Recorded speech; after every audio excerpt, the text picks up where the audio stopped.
আসসালামু আলাইকুম, কেমন আছেন সবাই? আশা করছি অনেক ভালো আছেন। আশপাশে উইন্টার বারবিকিউ করার একটা ধুম পড়ে গিয়েছে। তবে আমি বোধহয় একটু লেটই করে ফেললাম। তাতে কি?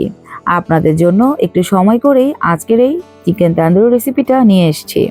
আশা করছি স্কিপ না করেই ভিডিওটি দেখবেন এবং লাইক, কমেন্ট, শেয়ার করে পাশে থাকবেন। আর অবশ্যই কিন্তু সাবস্ক্রাইব করতে ভুলবেন না।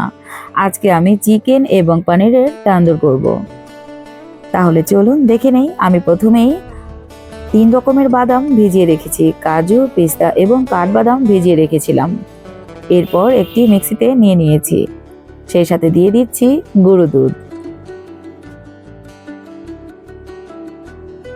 তার সাথে দিয়ে দিচ্ছি ভিনেগার। যদি ঘরে দই অ্যাভেলেবল থাকে, মানে টক দইটা অ্যাভেলেবল থাকলে ভিনেগার ও গুঁড়ো দুধটাকে স্কিপ করতে পারেন। এখানে আমি প্রায় 1.5 কেজির মতো চিকেন নিয়ে নিয়েছি। আর আজকে আমি রেডিমেড বারবিকিউ মশলা দিয়েই কিন্তু তান্দুরটা করব।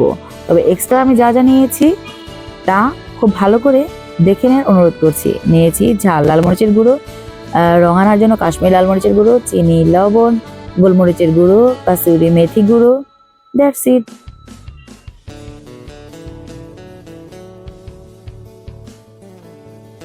রেস্টুরেন্ট স্টাইলে যদি আপনারা এক্স্যাক্টলি চিকেন তান্দুরের স্বাদটা পেতে চান তাহলে কিন্তু আমার রেসিপিটা অবশ্যই ফলো করতে হবে।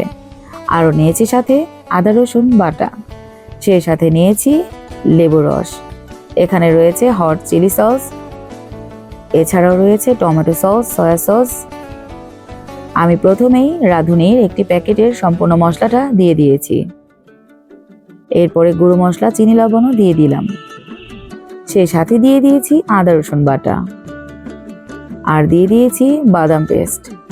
বাদাম এবং গুঁড়ো দুধ ভিনেগারের যে পেস্ট আমি করে রেখেছিলাম সেটাই দিয়ে দিচ্ছি। দিয়ে দিচ্ছি সয়া সস, পরিমাণটা একটু বুঝে দেবেন।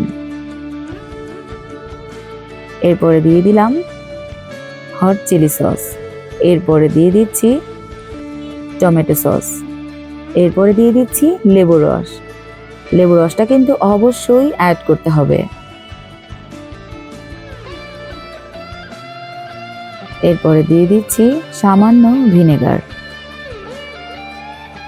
এরপর দিয়ে দিচ্ছি সরষের তেল। খুব ভালোভাবে কিন্তু এখন মেখে নিতে হবে। আর আমি কিন্তু প্রতিটা মাংসের পিস একটু চিড়ে নিয়েছি, একটু ডিপ করেই কিন্তু চিড়ে নিতে হবে, তাহলে ভেতর অবধি মশলাটা খুব ভালোভাবে ঢুকে যাবে। দেখতেই পাচ্ছেন আমি ঠিক কিভাবে মেখে নিচ্ছি।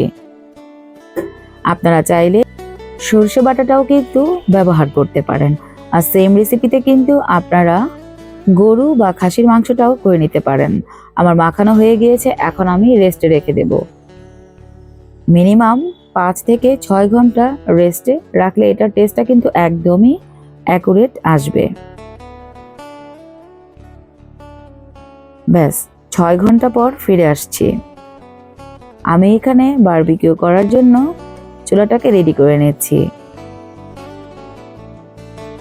আমার মেয়ে এখানে কয়লাগুলো দিয়ে দিচ্ছিল।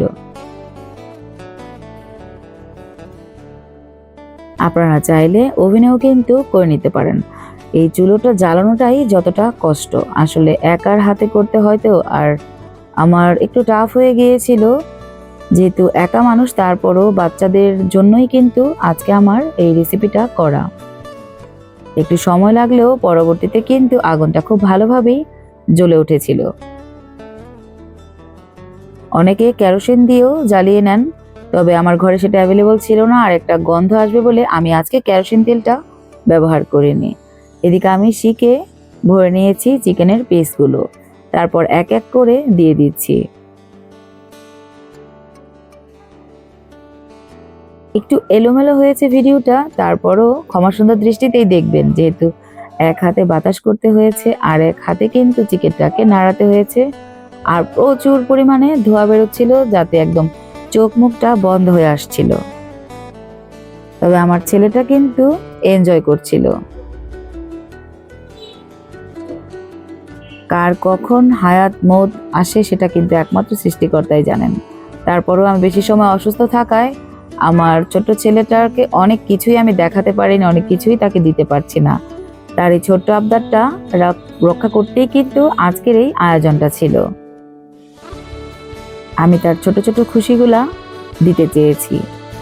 এখানে আমি আরো দুটো শিকে পনিরগুলোকে ভরে নিয়েছি।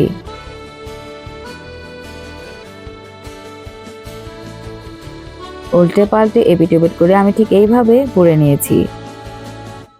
এরপরে পনিরগুলোকে সাজানো হয়ে গিয়েছে, এদিকে বারবিকিউটাকেও কিন্তু সার্ভ করা হয়ে গিয়েছে। আলহামদুলিল্লাহ, খেতে কিন্তু অনেক ভালো হয়েছিল। আশা করছি আমার আজকের রেসিপিটি ভালো লেগেছে। ইনশাআল্লাহ রেসিপিটি ফলো করলে সবাই কিন্তু উপকৃত হবেন। সাবস্ক্রাইব করে পাশে থাকবেন। আসসালামু আলাইকুম।